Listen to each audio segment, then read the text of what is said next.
পরিবর্তন এই সংসারের শাশ্বত নিয়ম।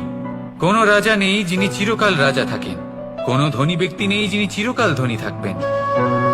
এই সংসারে সূর্যের স্থান নেওয়ার জন্য চন্দ্রিমার আগমন ঘটে। কোন স্থান যাকে পতিত বলা হয়েছিল সেখানে মহল তৈরি হয়েছে, কোন স্থান যাকে আজ মলিন বলা হয়েছে কাল সেখানে মন্দিরও স্থাপন হতে পারে।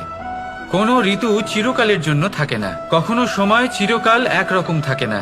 আজ যা আপনার কাছে রয়েছে কাল অন্য কারোর ছিল, আজ যা আপনার কাছে রয়েছে কাল তা অন্য কারোর কাছে চলে যাবে।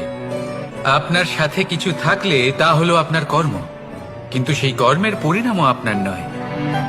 আপনি শুধু কর্ম করুন, বাকি সবকিছুই পরিবর্তনশীল।